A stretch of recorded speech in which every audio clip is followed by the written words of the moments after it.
স্বর্ণ এবং মণি মুক্তার দ্বারা আল্লাহ রাব্বুল আলামিন এমন অলংকার বানায় দিবেন পুরুষদের জন্য, নারীদের জন্য। এ মহিলা মা গো, দুনিয়ার বুকে স্বামীর সাথে কত তর্ক বিতর্ক করেছো, কত স্বামীর সাথে ঝগড়া করেছো শুধু স্বর্ণের জন্য। দুনিয়ার বুকে সামান্য কয়েকদিনের জিন্দেগি স্বর্ণের পিছনে না দৌড়াইয়া জান্নাতের পিছনে দৌড়াও।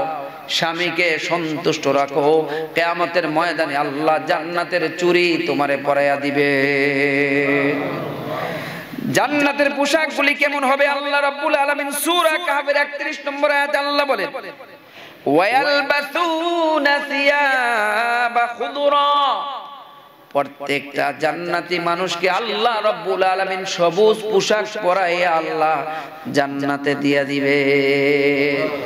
জান্নাতের পোশাক হবে কোন কালার? সবুজ, সবুজ, সবুজ। এখন দুনিয়ার বুকে কত মানুষ কত ধরনের কালার আমরা পরি।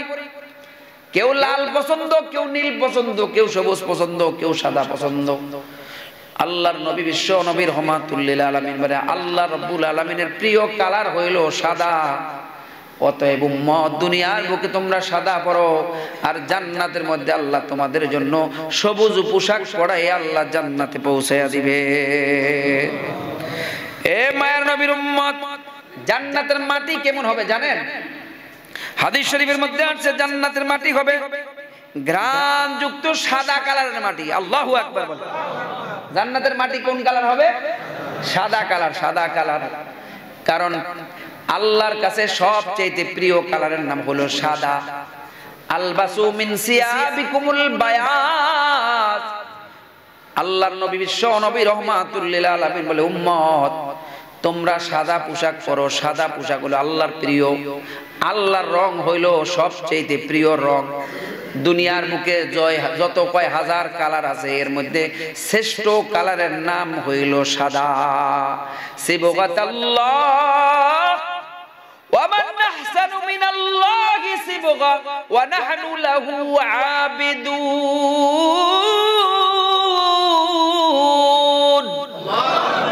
আল্লাহ রাব্বুল আলামিন বলে আমি আল্লাহর কালারের চাইতে উত্তম কালার আর কিচ্ছু নাই। এ দুনিয়ার মানুষ আমি আল্লাহর কালারকে পছন্দ করো, কিন্তু দুনিয়ার কিছু ফকির লাইনের লোক দেখা যায় লাল শালু গায়ে দিয়ে ঘুরে। এরা ল্যাংটার মুরিদ, বিভিন্ন মাজারে মাজারে দেখবেন লাল শালু গায়ে দিয়া ঘুরে। লাল পোশাক পরা পুরুষের জন্য মাকরুহ। পুরুষের জন্য কোন কোন উলামায়ে কেরাম বলেন লাল পোশাক পরা পুরুষের জন্য হারাম। লাল শালু গায়ে দিয়া ওই ল্যাংটার মাজারে মাজারে ঘুরে, সুলেমান ল্যাংটার মাজারে। কথা কোন ঠিক না বেটি? এ মায়ের নবীর উম্মত, জান্নাতের এক একটা ইট কেমন হবে? আল্লাহর নবী বিশ্ব নবী রহমাতুল লিল আলামিন বলে একটা ইট হবে স্বর্ণের, আর একটা ইট হবে রূপা। আর ইট মিলানের জন্য যে মশলাটা মাঝখানে দেয় ওইটা হবে মৃগ নাভির মশলা। জোরে কোন আল্লাহু আকবার। এমন সুঘ্রাণ সেখান থেকে বের হবে, জান্নাতরা পুরাটাই সুঘ্রাণে সুশোভিত হয়ে যাবে। আল্লাহর নবী বিশ্ব নবী রহমাতুল লিল আলামিন বলেন মাঝে মধ্যে বিল্ডিং বানানোর জন্য কংক্রিটের প্রয়োজন হয়, আর ছোট্ট ছোট্ট কংক্রিট গুলো হবে স্বর্ণের মণিমুক্তা। আল্লাহু আকবার। তাহলে একটা ইট হবে স্বর্ণের, একটা হবে রূপার। আর যে মশলাটা মিলাইবে ইটের লগে, ইট মাঝখানে মশলা দিয়ে তারপরে আর ইট রাখে না, ওইটা হবে কি এর মৃগ নাভি কস্তুরী, এটা হবে মশলা। আর ছোট ছোট কংক্রিট লাগে, ওইটা হবে মণিমুক্তার তৈরি। জোরে কোন আল্লাহু আকবার। এ মায়ের নবীর উম্মত, জান্নাতের মধ্যে এমন প্রসাদ হবে, বড় বড় প্রসাদ। আল্লাহর নবী বিশ্ব নবী রহমাতুল লিল আলামিন বলেন আমি নবীজি স্বপ্নের মধ্যে দেখতে পাইলাম একটা প্রসাদের পাশে একজন নারী ওযু করতেছে। জোরে কোন আল্লাহু আকবার। আমি জিজ্ঞাসা করলাম এই প্রসাদটা কার? ওই মহিলা সে হইল জান্নাতি একজন হুর। বলতে লাগলো এই জান্নাতের প্রসাদটা হইল হযরতে ওমর ইবনুল খাত্তাবের। ওমর রাদিয়াল্লাহু তাআলা নবীর সামনে বসা, বলতেছে ওমর আমি তোমার জান্নাতের সামনে থেকে চলে আসছি, ভিতরে যাইতে চাইছিলাম যাই নাই, কেন যান নাই? কয় তোমার গায়রাত বেশি, তুমি মাইন্ড করো কিনা এজন্য আমি নবীজি তোমার জান্নাতে ঢুকি নাই। ওমর কয় নবী গো, আপনার সাথে কিসের গায়রাত আর কিসের মান অভিমান? আপনি যদি আমার জান্নাতে ঢুকতেন আমি কোনো মাইন্ড করতাম না। জোরে কোন আল্লাহু আকবার। এ মায়ের নবীর উম্মত, আল্লাহর নবী, নবীদের স্বপ্নটাও ওহী, নবীদের স্বপ্নের মধ্যে কোনো ভুল নাই। উম্মতের স্বপ্ন 56 ভাগের 1 ভাগ সত্য হবে, তাও গভীর রজনীর স্বপ্ন। এ মায়ের নবীর উম্মত, জান্নাতের মধ্যে এমন এমন কামরা থাকবে, রুম থাকবে, বিশাল বড় ধরনের রুম থাকবে, কামরা থাকবে। আল্লাহর নবী বিশ্ব নবী রহমাতুল লিল আলামিন বলতেছেন সূরাতুল আনকাবুতের মধ্যে, লানুবাউবিয়ান্নাকুম মিনাল জান্নাতি গুরাফা। সূরাতুল আনকাবুতের মধ্যে আল্লাহ রাব্বুল আলামিন বলে জান্নাতের মধ্যে বড় বড় কামরা থাকবে, এমন কামরা থাকবে বাহির থেকে ভিতরের সব কিছু দেখা যাবে, গ্লাস ফিট করা থাকবে, এমন সুন্দর লাগবে, বাইরে থেকে ভিতরের সব দেখা যাবে। জোরে কোন আল্লাহু আকবার। এ মায়ের নবীর উম্মত, জান্নাতের বিবরণ দিতে গেলে অনেক লম্বা চূড়া সময়। আল্লাহর নবী বিশ্ব নবী রহমাতুল লিল আলামিন বলে জান্নাতের মধ্যে গাছ থাকবে, গাছ, দুনিয়ার গাছের মধ্যে না। আল্লাহর নবী বিশ্ব নবী রহমাতুল লিল আলামিন বলে ইন্না ফিল জান্নাতি শাজারাতুন ইয়াসিরুর রাকিব ফি জিল্লিহা মিআতা আমিন লা ইয়াকতাউহা।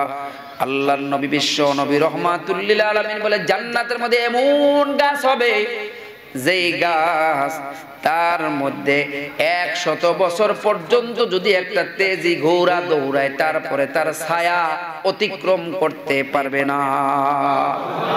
আর সেই গাছ, তার গাছের কাণ্ড হবে স্বর্ণের, আর গাছের মধ্যে ছালপালা এগুলি সব হবে রূপার। জোরে কোন আল্লাহু আকবার।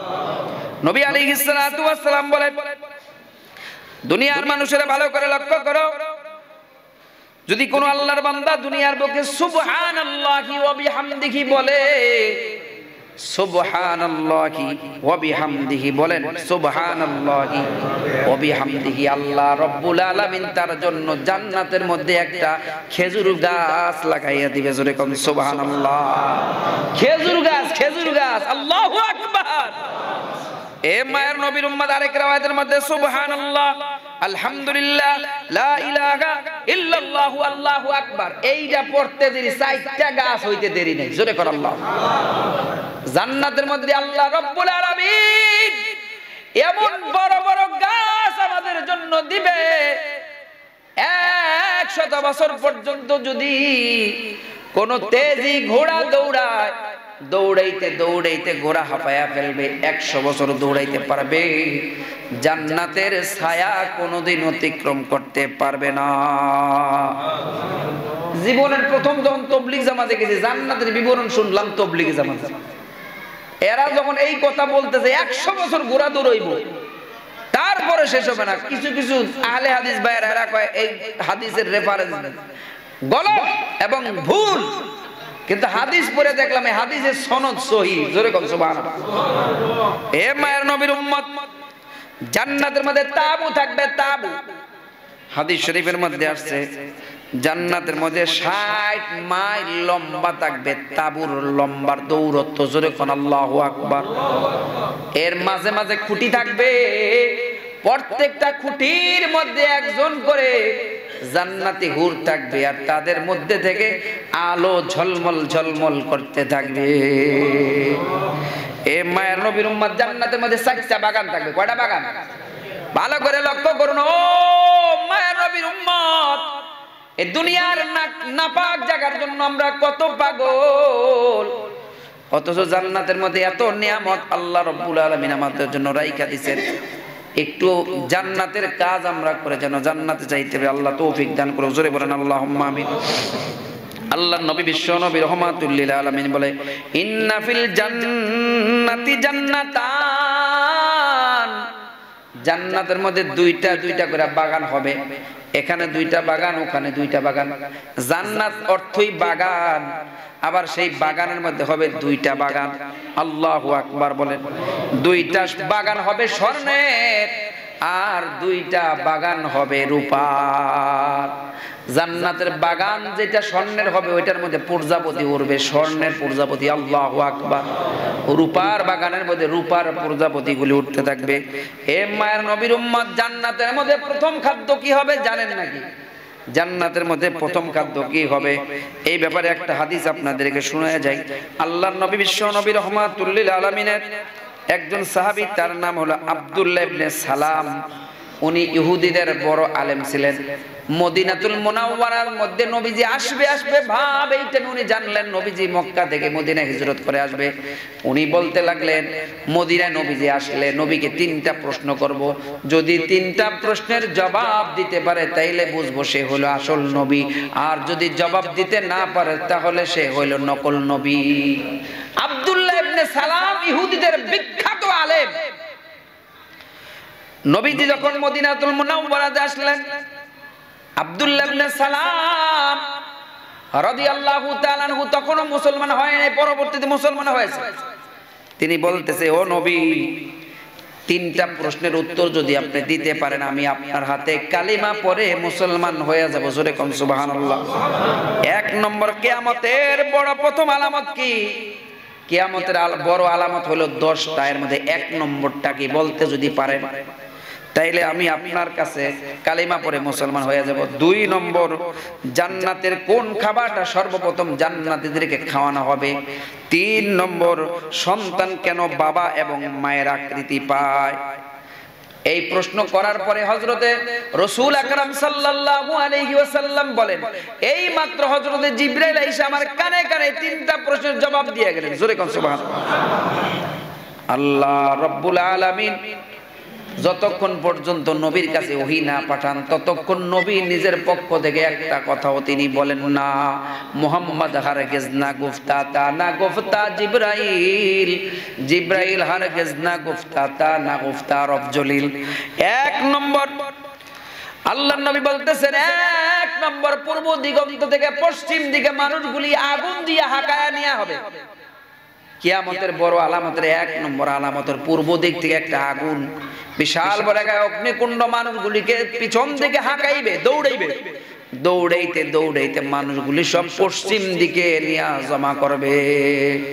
2 নম্বর, জান্নাতের মধ্যে সর্বপ্রথম জান্নাতীদেরকে যখন নাস্তা খাওয়ানো হবে, সর্বপ্রথম মাছের কলিজা ভুনা দিয়ে আল্লাহ মানুষদেরকে নাস্তা খাওয়াবেন। জোরে কোন আল্লাহু আকবার। 3 নম্বর, স্বামী আর স্ত্রী যখন বৈধ সম্পর্ক করে, স্বামী আর স্ত্রী যখন বৈধ সম্পর্ক করে, যদি স্বামীর বীর্য আগে নির্গত হয় তাহলে হবে সন্তানটা বাবার মতো, আর মায়ের বীর্য যদি আগে নির্গত হয় তাহলে হবে মায়ের মতো অথবা মামাদের মতো। জোরে কোন আল্লাহু আকবার। আব্দুল্লাহ ইবনে সালাম বলতে লাগলো, ও নবী গো, ইহুদিরা আমার সম্পর্কে খারাপ মন্তব্য করবে, ইহুদিদেরকে আগে ডাকেন। ইহুদিরা আসছে, আব্দুল্লাহ ইবনে সালামকে নবীজি ভিতরে রাখছে ঘরের মধ্যে। আয়েশা বলতে লাগলো, নবী বলতেছে ইহুদিদেরকে, আব্দুল্লাহ ইবনে সালাম কেমন লোক? সে জবর ভালো লোক, বড় আলেম, তার বাপেও ভালো আলেম ছিল। কয় তাই নাকি? কয় হ্যাঁ। আব্দুল্লাহ ইবনে সালাম তার এলেম কেমন? কয় এত বড় আলেম মদিনার মুনাওয়ারার মধ্যে নাই। তাই নাকি? তার সম্পর্কে খুব ভালো একটা সাপোর্ট দিল। আব্দুল্লাহ ইবনে সালামকে বলে, বাইরে আসো আব্দুল্লাহ ইবনে সালাম। আব্দুল্লাহ ইবনে সালাম বলতেছে, ও নবী গো, আমি আপনার উপরে ঈমান আনলাম, আশহাদু আল্লা ইলাহা ইল্লাল্লাহু ওয়া আশহাদু আন্না মুহাম্মাদান আবদুহু ওয়া রাসূলুহু। ইহুদিরা বলতে লাগলো, আব্দুল্লাহ ইবনে সালামের মতো খারাপ লোক আর দুনিয়ায় নাই।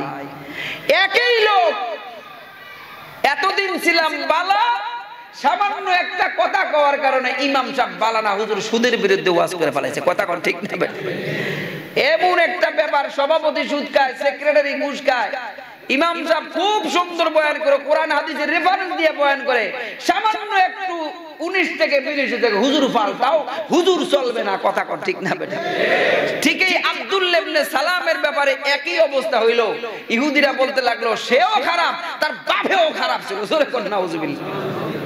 এ মায়ের নবীর উম্মত গো, জান্নাতের মধ্যে সর্বপ্রথম যেই জিনিস দিয়ে আল্লাহ রাব্বুল আলামিন আমাদেরকে আপ্যায়ন করবে তার নাম হলো মাছের কলিজা ভুনা। জোরে কোন আল্লাহু আকবার।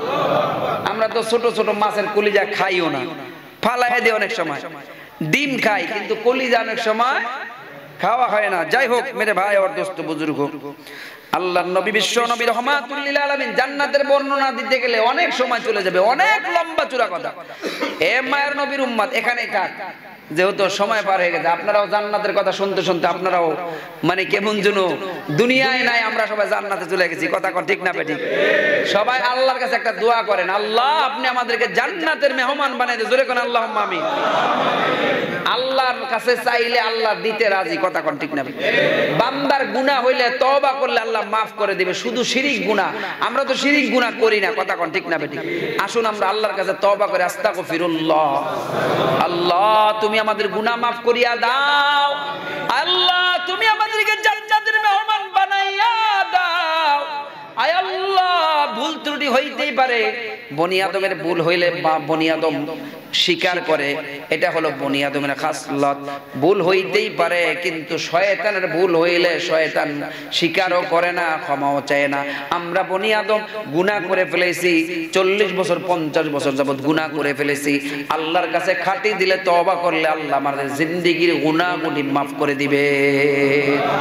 আজকেই তওবা করলাম, আজকে যদি মানা যায় অবশ্যই অবশ্যই আমরা জান্নাতে যাব ইনশাআল্লাহ, ইনশাআল্লাহ। আল্লাহ রাব্বুল আলামিন আমাদের সবাইকে দুনিয়ার বুকে জান্নাতি কাম কইরা যাওয়ার তৌফিক দান করুন। আর একটু জোরে মহব্বতের সাথে বলেন আমিন। ওয়া আখির দাওয়ানা আনিল হামদুলিল্লাহি রাব্বিল আলামিন।